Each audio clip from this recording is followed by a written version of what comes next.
How is it going? Hope you are well. Welcome back to my channel. Thank you so much for coming by. Today I wanted to talk to you about the ketogenic diet and 10 things that you need to know in under 10 minutes. So stay tuned.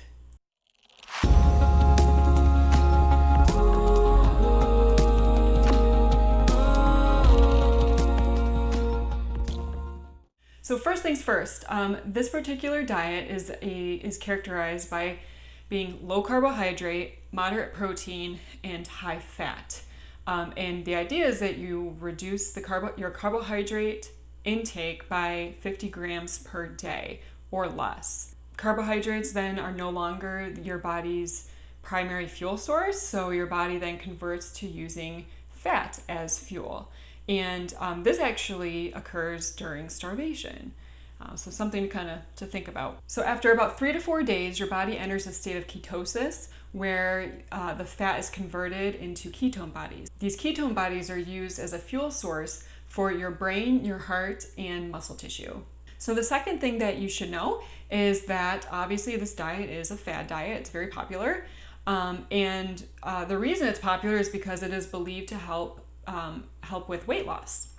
And one thing to know is that back in the 1920s, this diet was actually prescribed by physicians as a treatment modality for individuals with epilepsy. And it's still actually used as an epilepsy treatment to this day. So many hospitals actually have dietitians who specialize in the ketogenic diet to help children and adults who have epilepsy. So the third thing that you should know is that the ketogenic diet is also thought to be beneficial for some other health conditions. And some of those include Alzheimer's, Parkinson's, PCOS, diabetes, some cancers, traumatic brain injury, and even depression. So the fourth thing you should know is that in order to actually make sure that you're following the diet appropriately, your blood levels of ketones need to be checked regularly to determine if you are actually following the prescribed diet and make sure that you are in a state of ketosis, which is ultimately your goal if you are following the ketogenic diet. So the fifth thing that's important to know is that a common side effect that you might have heard of is the keto flu, and that is characterized by symptoms like headache, foggy brain, fatigue, irritability, nausea, difficulty sleeping, and constipation. So these symptoms are actually a result of the body's rapid excretion of sodium and fluids as carbohydrate intake is restricted and glycogen stores are depleted. So the sixth thing is the main thing you might be interested in is whether or not this diet can be helpful for weight loss. We do have to look at a few factors. So the initial weight loss that you're going to find is probably due to the water loss from your body using up the glycogen stores in your body. So that's where you see that rapid weight loss right away. It's not actual body weight or fat loss necessarily. Also, the other reason it might help with weight loss is that individuals might experience a reduction in their appetite and reduced cravings for particular foods, as well as an increase in satiety or fullness. So with all of these things in play, you're actually going to find that you're going to be consuming less calories overall. The other thing to think about too is by restricting the consumption of an entire food group, you're probably potentially replacing that food group, which this being concentrated carbohydrates and highly processed foods likely, you're replacing those foods with some that are probably more healthy. So like vegetables, for example. So the seventh thing that's important to know is that unfortunately, studies that investigate the long-term effect of the ketogenic diet on weight loss and other health conditions just doesn't exist right now. Long-term studies on various populations, health conditions, and as well as the impact of following this diet long-term when considering that you are consuming higher amounts of saturated fats and other fats. All of those things also need to be considered and researched over the long term. Doing long-term studies will also help determine the overall benefit and the safety of the diet. So the eighth thing that's important to know is that is whether or not I would recommend this diet. And at this point in time, I'm going to say no, not now. And there's a few reasons for that. The first reason is just due to the lack of the long-term studies that we need. Also for the potential risk of certain nutrient deficiencies from excluding a whole food group like carbohydrates, or severely reducing the intake of carbohydrates. Also, it's uncertain how the diet actually impacts the gut microbiome. So that's something is being researched. So we got to look more at that and see how this diet can impact the gut microbiome. And then lastly, the diet is just really restrictive. It's kind of hard to follow, and it's, in my opinion, just really unsustainable. Not something that I could do over the long term.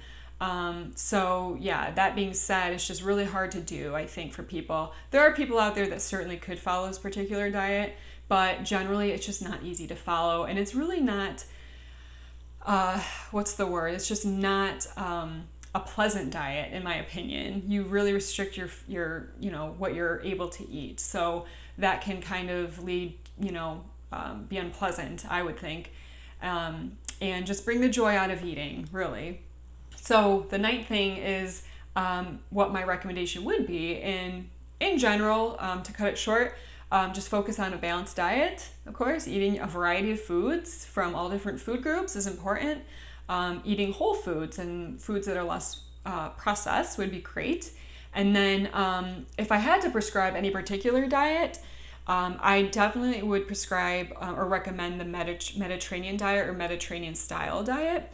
And this diet was actually ranked #1 by US News and World Report. So over the last few years, it's been the #1 diet. So I'll put some resources down below for you guys. I'll put a few references as well. So so that way you guys have that information on how to follow a Mediterranean diet, as well as some of the research articles I looked at as well. But the 10th and final thing, and probably one of the most important things for you to know, is that it's very, very important for you to speak with your physician if you are considering following the ketogenic diet.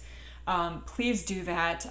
Don't just go on YouTube and get all this information from myself or from somebody else. Definitely speak to your doctor and make sure that you don't have any underlying health conditions or anything else going on that would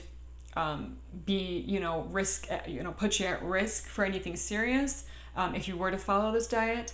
And then also they can kind of help maybe get you hooked up with a dietitian that can help follow your diet and make sure you are following it appropriately, as well as tracking those ketone bodies in your blood. That is also important to make sure that you are in fact following the diet accordingly. So that's it. I think that might have been under 10 minutes. So thank you so much for stopping by. I appreciate you taking the time to watch. If you have any questions, of course, as I always say, is pop them down below. I'd love to help answer some questions from you, and just keep the conversation of health going, because it's changing every day and there's always something to talk about. And with that, I would really appreciate you subscribing to my channel as well, just so you can always stay up to date on what videos I'm putting out there and the information I have to share with you. So I'm here to support you, and I would hope that you would want to support me in return. So, all right, well, that's it. Thank you so much for stopping by. You take care, stay healthy, and I will hopefully see you again in the near future. All right, take care. Bye-bye.